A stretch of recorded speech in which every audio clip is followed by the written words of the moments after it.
உங்களுடைய ஃபேவரட்டான dress, sweater, churidar, leggings, sari இதெல்லாம் வந்து லிண்ட் பஞ்சு மாதிரி இப்படி ஃபார்ம் ஆயிடுச்சா? இதை ரிமூவ் பண்றதுக்கு சூப்பரான ப்ராடக்ட் தான் இந்த லிண்ட் ரிமூவல். இதை நாங்கள் அமேசான்ல தான் வாங்கினோம். இதோட ப்ரைஸ் பார்த்தீங்க அப்படின்னா ஜஸ்ட் 350 rupees. இட்ஸ் வர்த் த மணி. இப்போ இந்த லிண்ட் ரிமூவ் பண்ணுறதுக்கு முன்னாடி இந்த ட்ரெஸ் பாருங்க எப்படி இருக்கு அப்படின்னு. இப்போ இதை எப்படி ரிமூவ் பண்ணுறதுன்னு பார்க்கலாம். இப்போ இந்த லிண்ட் எல்லாம் நம்ம ரிமூவ் பண்ணிடலாம்.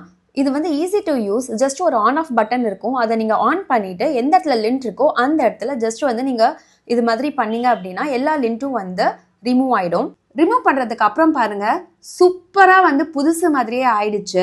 இதோட லிண்ட் எல்லாம் வந்து இந்த இருக்க பிளாஸ்டிக் கண்டெய்னர்ல வந்து செட்டில் ஆயிடும். ஸோ நம்ம இதை ஈஸியா வந்து கிளீன் பண்ணிடலாம். இது மாதிரி யூஸ்ஃபுல்லான வீடியோஸ் பார்க்கணும் அப்படின்னா எங்க சேனலுக்கு சப்ஸ்கிரைப் பண்ணிக்கோங்க. அப்படியே ஒரு லைக் பண்ணிட்டு உங்க ஃப்ரெண்ட்ஸ் அண்ட் ஃபேமிலிக்கும் ஷேர் பண்ணுங்க. அவங்களுக்கும் வந்து ஹெல்ப்ஃபுல்லா இருக்கும். இந்த ப்ராடக்டோட லிங்கை வந்து நான் டிஸ்கிரிப்ஷன்ல கொடுக்குறேன். கண்டிப்பா செக் பண்ணி வாங்கிக்கோங்க. Bye bye.